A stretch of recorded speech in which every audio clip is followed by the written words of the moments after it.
dragons. It is so good to be with you today. I hope you are staying healthy in the midst of all of this craziness. I just wanted to take a quick second to remind you to calm down. I know this is a very anxiety-inducing time, so if you're feeling anxious, I just want to remind you to breathe. Let's get some tea. Let's calm down. If you're having trouble still calming down, let's do a little grounding technique together. Alright, so this one is very simple. It's just breathing. It focuses on getting you in tune with yourself, getting your mind and body calmed down. Alright, we're gonna breathe in together for 5 seconds, hold for 7, and let out for 5.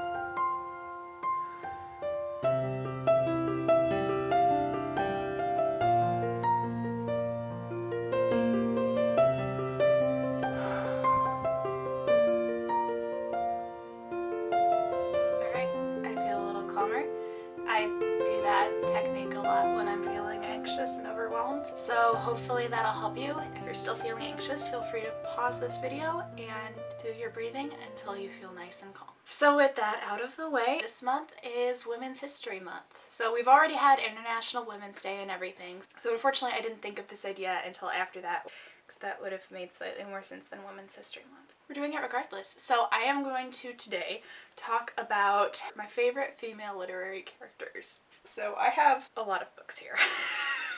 To be completely honest. So I'm just going to do itty bitty reasons why I love them. And I'm doing my makeup today with all female owned brands or female CEO brands, because I wasn't quite sure how to tell owned versus CEO, so I just googled blank cosmetics CEO. There's some I already knew were female owned, but that's basically how I did this. And I managed to find every product I needed after a lot of searching. Alright. Go ahead and get started. So today is going to be interesting because I don't have like a summary or anything to do. So it's just going to be me talking to you about good stuff. Oh, by the way, about it today. Alright, so my first one is kind of a bonus character because she didn't originate in books, she originated in movies. I love her enough that I have to mention it, and she is in a book. So, Leia. My girl. This is Leia, Princess of Alderaan by Claudia Gray. Good book. I'm probably going to say that about all of these books. Well, most of them. Most of these books are probably going to be recommendations. There's a few where the books themselves aren't the best quality, but the characters were influential to me. Or, you know, they meant a lot to me at some point in my life. So some of these would be books that I wouldn't necessarily say, oh, this is an amazing book. But I would be like, okay, well, this character was really influential in my personal life. Right, so Princess Leia. When I was like looking at all of my characters, I kind of ended up splitting them into 3 categories. So I actually created a Venn diagram for all of my characters because I'm nerdy and I like doing that. And I ended up splitting into like 3 main categories. So I had the healers, the fighters, and the learners. Leia went firmly into the fighters category. So again, she's kind of a bonus entry because she's not strictly literary, but I just wanted to count her because I love her character so much. I love Leia because she is super spunky, she's wickedly smart, she saves pretty much everyone in the Star Wars universe. And this particular book focuses on her when she's younger, like before she's like left Alderaan. So I don't know, it's just kind of fun to get that sort of view into what Leia's life growing up might have looked like. And I mean, part of my love for Leia just comes from my love for Carrie Fisher, who like is one of my top celebrity people that I just adore. Actually, she's probably the top female celebrity I adore, and then like Mr. Rogers is like my top male celebrity I adore. This is going on slightly longer than I planned it, but yeah, I just love her because of her intelligence and her spunk and her willingness to just like jump headfirst into whatever situation she needs and just to get crap done. So that is why I love Leia.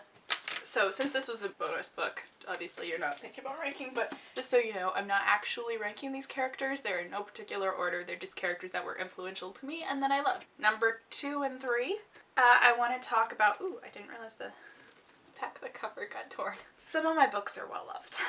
So I wanted to talk about Jane and Elizabeth Bennett and Pride and Prejudice.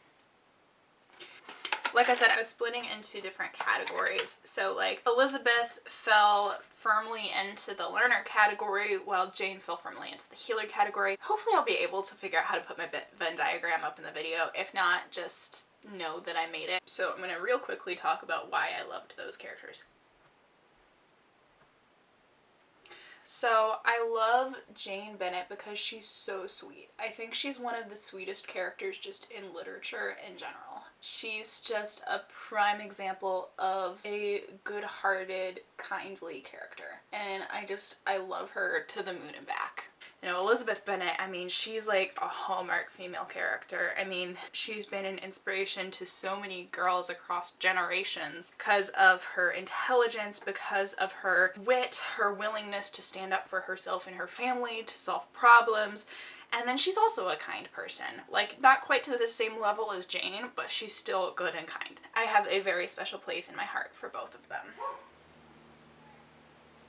Couldn't quite decide what direction I wanted to go on with this look. I have headshots later for my show that may or may not be postponed. We shall see. But we're still doing headshots regardless, so, you know. So, next one. Bonnie Silver from the Dragons in Our Midst series by Bryan Davis. So, this is going to be one of those books that I'm going to say isn't necessarily the highest quality writing. Like, it very much falls into the almost YA, and it's a, like, this is a Christian modern fantasy novel. So when I was a kid and reading a lot of like Christian fiction, this was one of like my hallmarks that I just loved, and Bonnie Silver was a lot of the reason why I loved this book. Bonnie Silver kind of falls into that Jane Bennett sort of category where she's firmly in the healer category. She's very kind and somewhat soft-spoken, but the thing that defined her to me was her faith. She always was faithful. She always had hope and believed that things were going to turn out for the best. She actually inspired, one of my favorite all-time Bible passages is Psalms 139, 7 through 12, and I actually first fell in love with that passage through Bonnie Silver.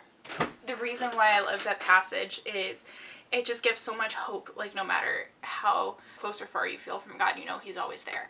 That whole verse kind of summarizes Bonnie's character, and she's just so good and so faithful. It just, that as a kid really struck me, especially as a kid dealing with like anxiety and stuff. That kind of faith was something I really clung to in a character, that hope that things would turn out for the better. So I really appreciated her character growing up.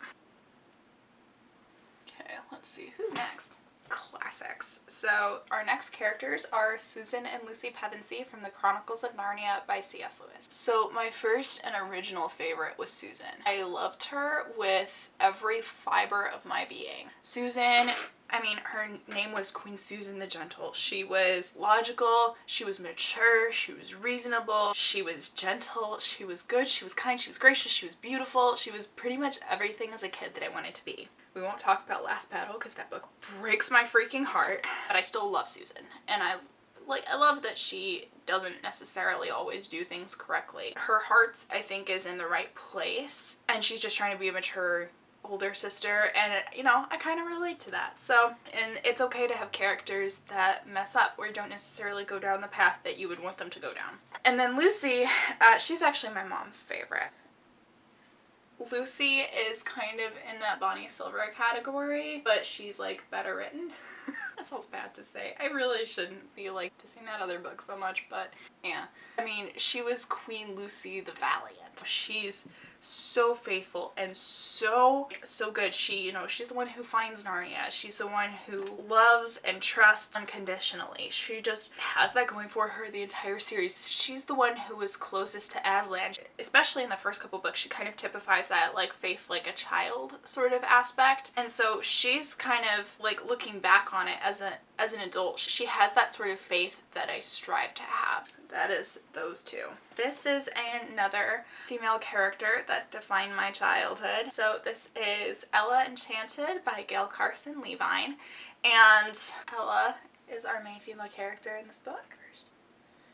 Ella is, I mean, I had a little bit of trouble categorizing her when it came to my Venn diagram. I felt like she was kind of in the middle, like the learner, healer, fighter category. I mean, Ella Enchanted is a fairy tale retelling, which I love, and it's a fairy tale retelling of Cinderella, and I think it's one of the best done fairy tale retellings because it gives so much agency to your main female character. I mean, you really get to understand what she's going through, how she developed, and you know, in this version of events, she's cursed to always obey whatever people tell her to do because of a gift from a fairy at birth. And so seeing her struggle to have her own agency within that context is really, really unique and interesting. And I loved her knack for languages. I loved her love for her mother, for Char. She's just such a genuinely good-hearted character struggling against her circumstances. And I love that about her. It's just really, really good. It was a really, really wonderful, wonderful character that very much shaped me as a kid. The next book is also by Gail, Carson, Levine. It is Fairest, which is a Snow White retelling, and the main character's name is Aza. One reason why I love Aza is because she was one of the first plus-size characters that I saw in just books in general, and she was kind of a role model for me, just in general. I loved her so much. She was one of the first characters that I like very much saw myself in. She had a beautiful singing voice, but she was so large and so tall, people thought she had like ogre blood in her, and it was just, she just struggled through life because she was so different from everyone else, and people had trouble like seeing her for who she really was. It was really cool to see someone who felt so much like me as a kid. You know, she had like a couple things that people really loved about her, and then more things that like people would look at her and view her as different. I don't know, it was just, her character was just really inspiring to me, and following her arc, again, influential for me growing up. I even like wrote Gail, Carson, Levine at one point, and she responded, which was really cool, but I just told her how much Aza meant to me as a character. I read Ella Enchanted first and fell in love with that book first, but reading Fairest was what really spoke to me. Aragon by Christopher Paolini. So I talked about this book a little bit in my like, do I have that book challenge video, and talked about like, did I cut that part out? I can't remember. But anyway, I loved this book as a kid. Like, my best friend and I were obsessed with the inheritance cycle. So my female character that I love is Saphira, and you may be going, Saphira's a dragon, how does that count? She's still a female, still counts. So Saphira is kick butt. I love her. And I mean, obviously, you guys at this point kind of know my feelings on dragons. You know, Saphira is like just as much of a main character as Aragon is. I mean, in a couple of the later books, you even get her point of view on a few things, which is kind of cool. And her chapters are just very different because obviously, you know, she's a dragon. She thinks about things differently than humans. But I love seeing her character grow and develop because, you know, she's a dragon, so she's very wise and mature, but at the same time, she's a very young dragon. So there's moments where you kind of see that dichotomy between her like ancient magical dragon blood and the fact that she's like 6 months old in this, particularly in Aragon. And so yeah, I love her character. I love how much of a fighter she is. I just adore her. I always forget to curl my lashes until after I do my mascara. I'm like, oh crap. And then I curl them after I have my mascara on, which apparently some people think is like terrible. Oops. My next one, I feel like you're gonna see a theme with all of these books I loved as a kid because there's a lot of dragon books. Let's be real.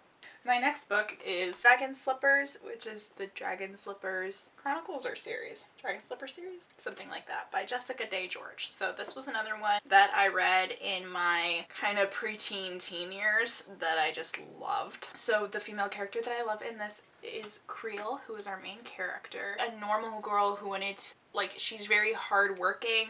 She doesn't come from money or anything. She just kind of wants to sew, and that's what she does. She's a seamstress, and she kind of gets thrown into all of this other stuff.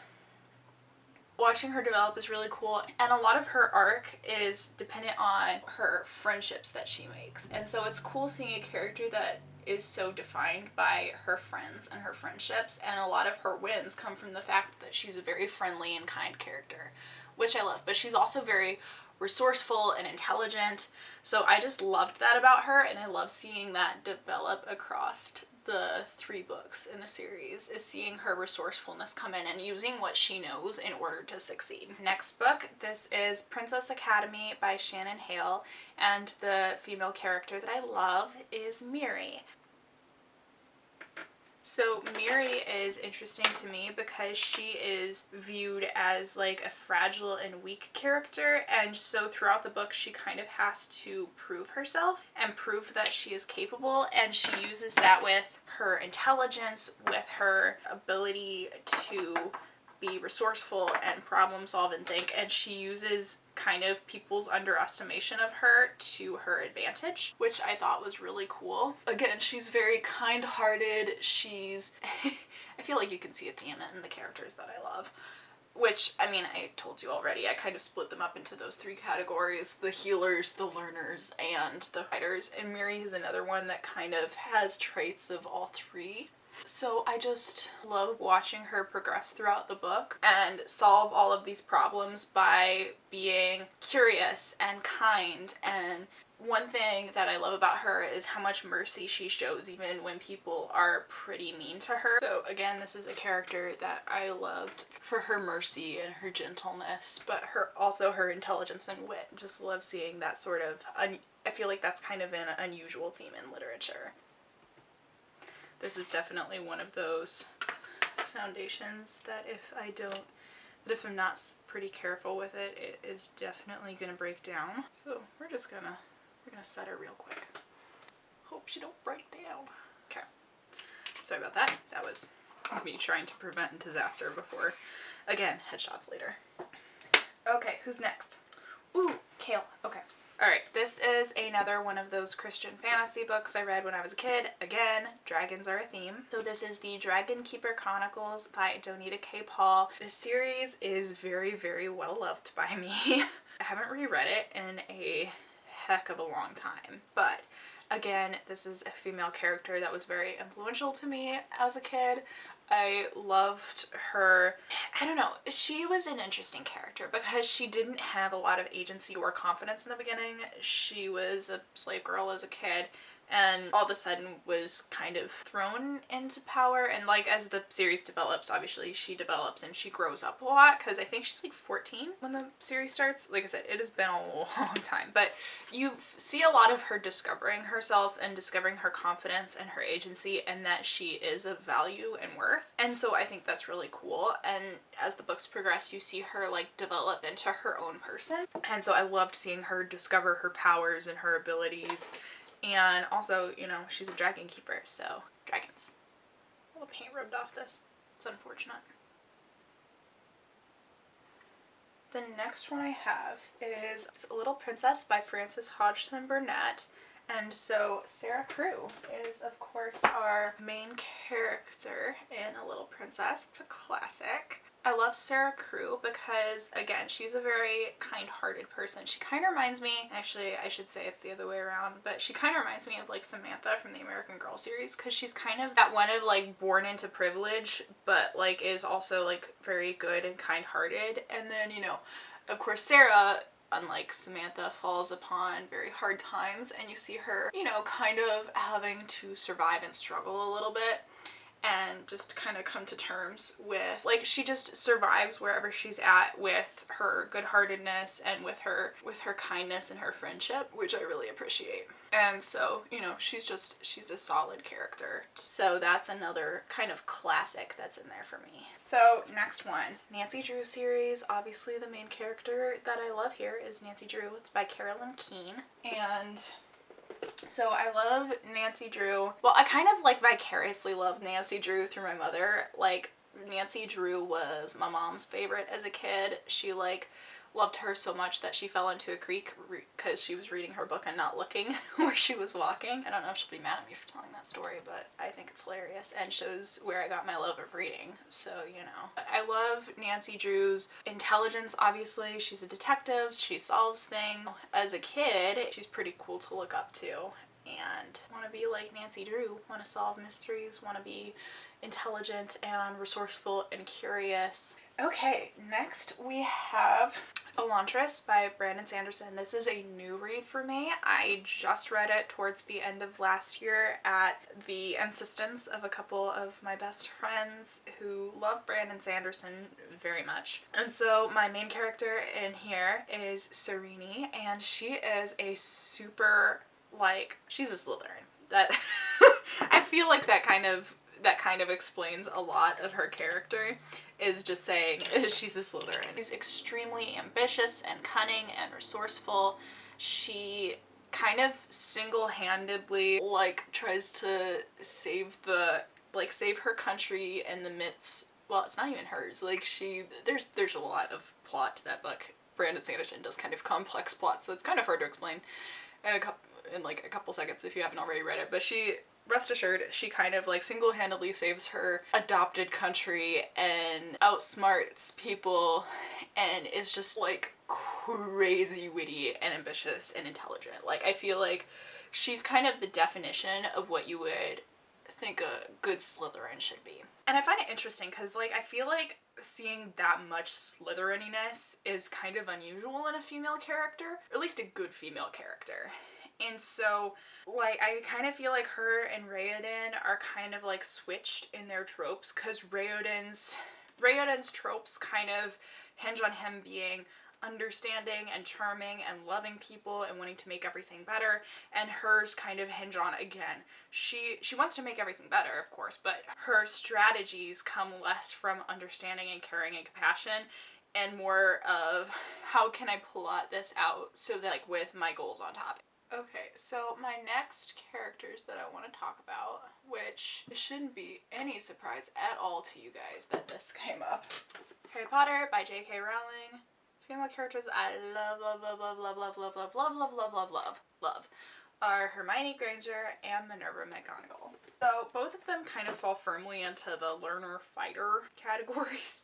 Hermione slightly heavier in the learner and McGonagall slightly heavier in the fighter, but I absolutely adore both characters. They are incredible, amazing. Obviously, if you guys have watched my Harry Potter book looks, that is zero shock or surprise to you, because I spend enough time raving about them and talking about how McGonagall is an amazing example of a good teacher, how Hermione is amazing, and I love her intelligence and her wit, but also her kind of fearlessness. I feel like people a lot of times are like, well, she's smart, so she should have been a Ravenclaw, but she has that absolute daring and fearlessness that should be Gryffindor. So, I mean, I didn't grow up on the Harry Potter series, like, I didn't read it until I was like 15. I feel like if I had read it as a kid, I feel like it definitely would have had even more of an impact on me. But even not reading it till I was 15, like, both of those characters were still extremely influential to me. Like, Hermione was what I wanted to be. I wanted to be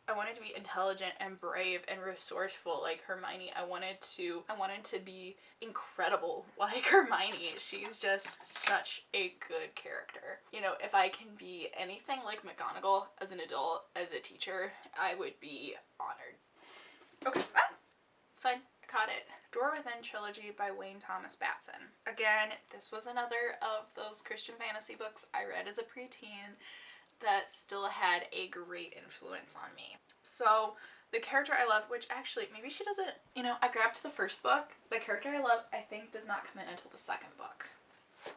Yeah, that's right. She doesn't come in until the second book. Well, pretend I grabbed the second book that's just sitting right back there. Her counterpart is in the first book. So all of these characters have like mirrors of themselves, like, because there's like two like kind of mirror worlds and every character has a mirror. So my favorite character's mirror is in this one. So the character that I love is Antoinette, and she's kind of like Princess Leia levels of Spitfire. Like, she is a fighter.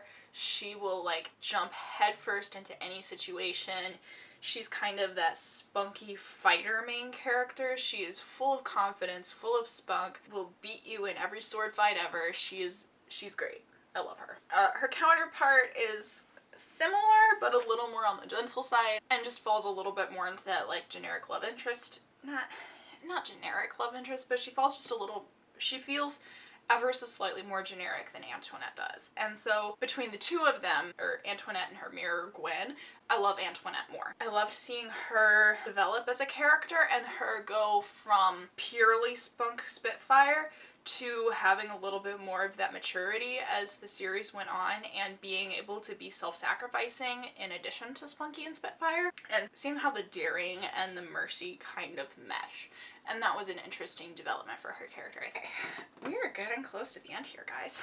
So, what am I doing next? So the next book I am going to talk about is The Mighty Miss Malone by, is it Paul Curtis? Christopher Paul Curtis. Desiree Malone is an amazing young female character. I mean, I don't have a ton of, actually I do have a decent amount of kids on my list. Most of them are like kids, because most of my books are like, very few of my books are actually like adult books. And I feel like I just don't connect as much to adult female characters as I do to like younger female characters, and that could just be because I'm still fairly young and a lot of these books are books that I read as a kid and were very formative for me growing up. But that's kind of beside the point. So Desiree Malone falls firmly into the learner category, and so this is a historical fiction book that I really loved. It takes place during the Great Depression. She's obviously an African-American main character. I will definitely do a book look on some point at this. I just reread it a year or two ago, but yeah, it's really good. I love her passion for learning. She wants to grow up and be a teacher. She loves words. She kind of consumes them. She's kind of like if Hermione were an African-American girl in the Great Depression, like if you had that context, but she's that level of absorbing learning and knowledge. Okay, so my 10 minutes was up on my camera, so I'm not sure if you saw me show what blush I was using. It's obviously already at least partially on my face. I hate that that's sticking to dry spots. It's always this one spot. Why is this spot dry? Stop. You're in my T-zone. You should be away late. Just tap until it goes away. A second to finish my blush so I can grab this giant book. Shakespeare! Okay, so my next two characters are Beatrice from Much Ado About Nothing and Lady Macbeth from Macbeth. So I'm going to put this book down quickly because I definitely can't hold a book this big and also do my makeup. So this is one of my 3 copies of the first folio. I'm definitely not a Shakespeare nerd. Not at all. Okay, so Beatrice. She is, again, very much in the spunky category, and she is also very much in the witty category. I mean, that's kind of what her character is defined by. The thing I love about her specifically is I love, like, she's not afraid to say anything, and she's also, I mean, I know she, of course, ends up falling in love and gets the guy in the end, but that's, like, that still, to me, doesn't feel what she's defined by, and it doesn't feel like, it feels like both her and Benedict kind of fall into the same category. They admire each other's wit and ability to think and speak, and it's just really, it's really something I admire about both characters. Lady Macbeth. You'll notice that this is the first villain on my list, which, I mean, there aren't a ton of, I mean, I guess there's a lot of literary female antagonists, but I feel like there's not a ton that could fall into the true classic villain category. You feel me? So she's kind of the first one that I feel could definitely fall into that category. I love her arc. It's just interesting because, again, she's that classic ambitious cunning Slytherin. She kickstarts the whole thing. She's the one that tells her husband to kill the king and forces him, double dog dares him into doing all this crazy stuff, you know, as you do when you want to be the Queen of Scotland. She's just a super dynamic and interesting character. I think she is one of Shakespeare's best examples of a female character because she's so dynamic. Like, I would love to at some point when I'm older play Lady Macbeth. I think she'd be so cool to play. So she's just super fascinating to me, like, regardless of your views on what she does, she's super fascinating. I only have 2 characters left, so.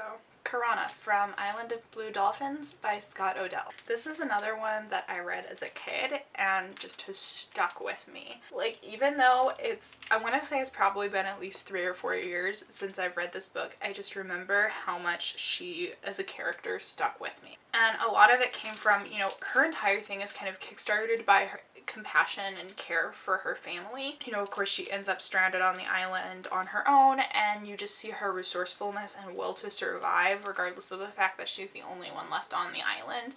And it's just really, really interesting. And I think, isn't this based off the Is this written by, inspired by a true story? I feel like I remember it's at least partially inspired by a true story. I don't know. Okay, we're almost done. If you're not careful when you're blending your highlighter bronzer, you very quickly look like Neapolitan ice cream. I said what I said. Okay. Last character, and I am like this close to done. Lord of the Rings. This is a hefty book. There's about 3 female characters in the entire thing. But the one I am going to talk about is Éowyn. So, of course, you know, I am no man. Iconic. Iconic. I cannot talk about favorite literary characters without talking about, but I am no man. Like,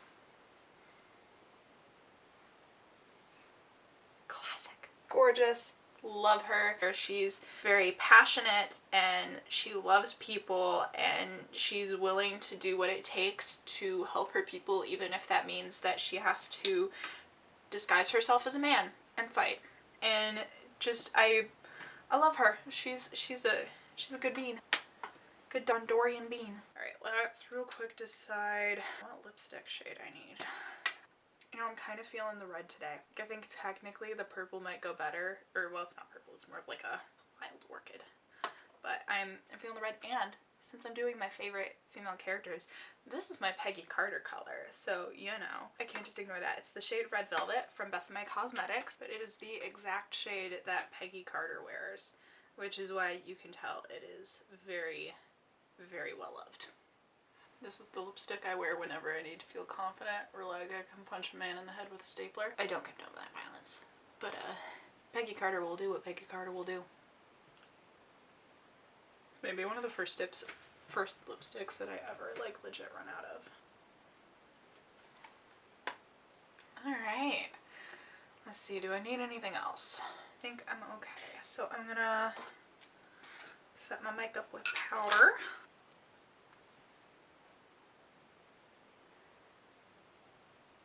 Alright, that is pretty much it.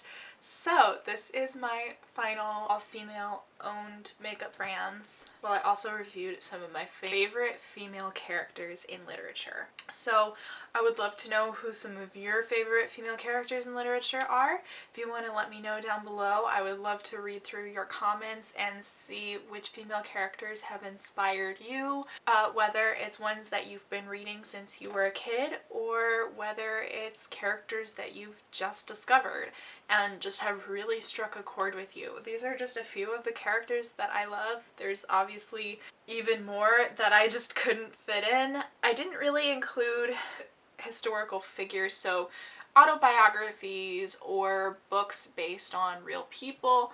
So that's like kind of a completely different category to me, so I didn't really talk about it today. These are just fictional female characters that I really, really adore. That's pretty much it. Thank you so much for joining me today.